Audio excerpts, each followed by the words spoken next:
تو میرے دوستوں بزرگوں نوجوان ساتھیوں، حضرت خواجہ حسن بصری رحمت اللہ تعالی علیہ آپ سونار کا کام کرتے تھے۔ توبہ کرنے سے پہلے ایک دکان رکھی ہوئی تھی۔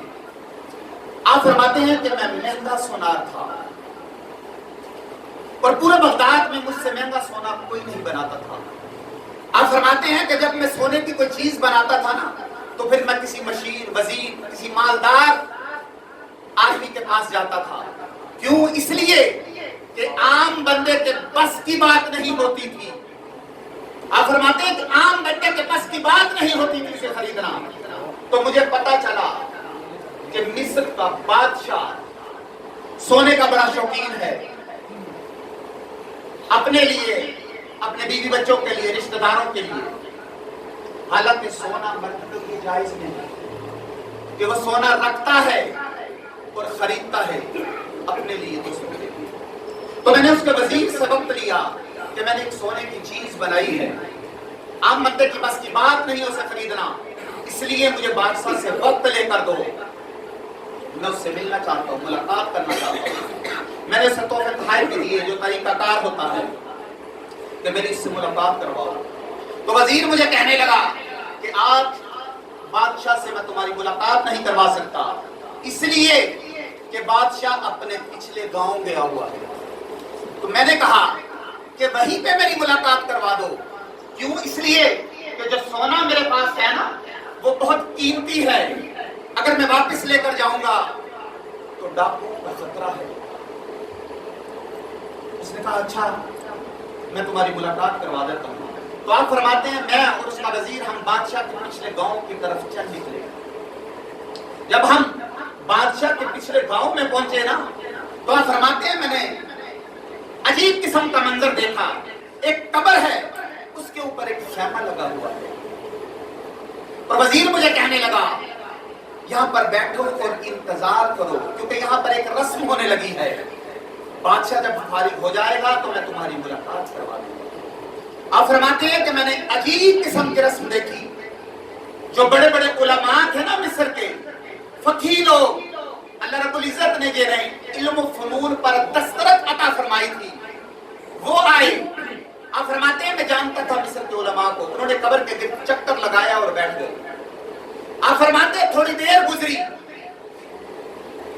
صوفیاء لوگ، اللہ اللہ کرنے والے، اللہ اللہ سکھانے والے، ان لوگوں کی جماعت آئی، قبر کے گرد چکر لگایا اور بیٹھ گئی۔ حضرت خواجہ حسن بصری رحمت اللہ تعالی علیہ فرماتے ہیں تھوڑی دیر گزری تو جرنیل قسم کے لوگ، ہاتھ میں چھریاں پکڑی ہوئی ہیں، اسلحہ زیب تن کیا ہوا ہے، نیزے اور تلواریں پکڑی ہوئی ہیں، قبر کے گرد چکر لگایا اور بیٹھ گئے۔ آپ فرماتے ہیں تھوڑی دیر گزری، حسین و جمیل قسم کی عورتیں آئیں، قبر کے گرد چکر لگایا اور بیٹھ گئی۔ حضرت خواجہ حسن بصری رحمت اللہ تعالی علیہ فرماتے ہیں تھوڑی دیر گزری تو میری آنکھیں چھدیا گئی جب میں نے یہ منظر دیکھا کہ بادشاہ نے اپنا سر کا تاج اتارا، اپنے ہاتھ پہ رکھا، قبر کے گرد چکر لگایا اور چیخیں مار کے اس زور سے لویا کہ دو آدمی پکڑ کر خیمے میں لٹاتے ہیں۔ آپ فرماتے ہیں کہ جو میں کاروبار کرنے گیا تھا نا وہ میں بھول گیا، اور میں نے اس وزیر سے پوچھا کہ یہ کیا ماجرا ہے، میں نے آج سے پہلے اس طرح کی رسم نہیں دیکھی، یہ انداز نہیں دیکھا۔ وہ وزیر کہنے لگا کہ بادشاہ پورے مصر کا حکمران ہے، اس کا ایک ہی بیٹا تھا، درجنوں درباروں کی حاضری، سینکڑوں صوفیاء کی دعا، لاکھوں کروڑوں لوگوں کو صدقات و خیرات دے کر، لاکھوں لوگوں سے دعا کرا کے بادشاہ نے پوچھو ان لوگوں سے جن کے ہاں اولاد نہیں، پتہ نہیں کس منت سے خدا سے ایک بیٹا لیا تھا، بیٹا پڑھنے لگا، تعلیم میں بھی لائق، گھڑ سواری میں بھی لائق، تلوار بازی میں بھی لائق، علوم و فنون میں وفا شعار بھی، اطاعت بھی، ساری خوبیاں بچے میں پیدا ہونے لگی. ایک دن بچہ رات کی تنہائی میں رویا. اماں جی دوڑ کر آئے, ابا جی بات سنے. بادشاہ اور ملکہ دوڑ کر گئے. کیا ہوا؟ بچہ کہنے لگا پیٹ میں درد ہے, یہاں پر کچھ تکلیف ہے.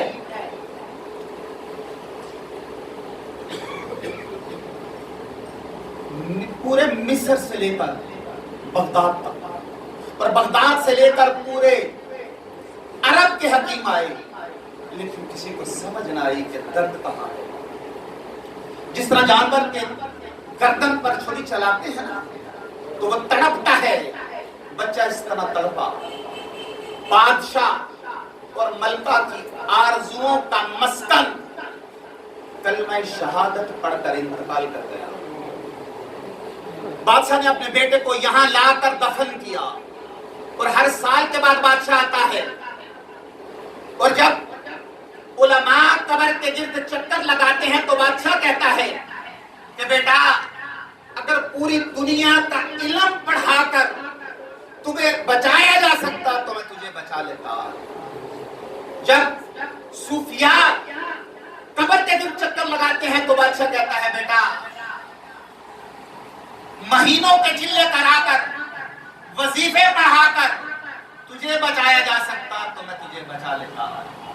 جرنیل قسم کے لوگ جب قبر کا چکر لگاتے ہیں تو بادشاہ کہتا ہے بیٹا پوری دنیا کی طاقت لڑا کر تجھے بچایا جا سکتا تو میں تجھے بچا لیتا. میں اپنے گھر کا چراغ کبھی بجھنے نہ دیتا. پھر حسین و جمیل قسم کی عورتیں قبر کے گرد کھڑی ہوتی ہیں تو بادشاہ کہتا ہے بیٹا پوری دنیا کا حسن ضائع کرتا ہے, اگر تو بچ سکتا تو میں تجھے بچا لیتا. پھر آخر میں بادشاہ اپنے سر سے تاج اتارتا ہے, اپنے ہاتھ پہ رکھتا ہے, قبر کے گرد چکر لگاتا ہے اور رو کر کہتا ہے کہ بیٹا میں فقیر ہو جاتا, میں مانگ کر روٹی کھا لیتا, میں ساری حکومتیں تجھ پر قربان کر دیتا, بیٹا میں مزدوری کر کے روٹی کھا لیتا لیکن تجھے مرنے نہ دیتا. لیکن کیا کروں, کل نفس ذائقۃ الموت, ہر نفس نے موت کا ذائقہ چکھنا ہے. بیٹا میں کیا کروں, جو تجھے لے کر گیا ہے نا اس نے قانون بنایا ہے کہ ہر کسی نے جانا ہے, اور جب اس کا قانون لاگو ہوتا ہے تو پھر ماں کی دعائیں کام نہیں آتی, نہ باپ کی سسکیاں کام آتی ہے, نہ پھر علم و فن کام آتا ہے, پھر جانا پڑتا ہے. آج ذرا پلٹ کے دیکھیں کہ پچھلی 27ویں پر کتنے چہرے ہمارے ساتھ تھے, آج وہ ہمارے ساتھ نہیں ہے. باپ کا یہ رشتہ ہوتا ہے نا یہ بہت عجیب ہے. جب وہ زندہ ہوتا ہے نا تو لگتا ہے کہ سر پہ چھت ہے, اور جب وہ رخصت ہو جاتے ہیں تو لگتا ہے کہ چھت اتر گئی. آج کتنے لوگ ہیں جو باپ کے بغیر زندہ ہیں. آج لوگوں کا وقت گزر نہیں رہا. ہم ان ہستیوں کو کندھوں پہ اٹھا کر رخصت نہیں کرتے آئے. ماں میں کہا کرتا ہوں کہ اگر آکسیجن نہ ملے تو زندگی ہے, لیکن ماں نہ ہو تو زندگی نہیں ہے. میرا تجربہ کہتا ہے کہ 5 سال روٹی نہ ملے تو زندگی ہوتی ہے, لیکن گھر میں ماں باپ نہ ہو تو زندگی نہیں ہوتی. میرے استاد مکرم نے فرمایا کہ میرا جی چاہتا ہے کہ اپنے والد گرامی کا جنازہ تم سب پڑھاؤ.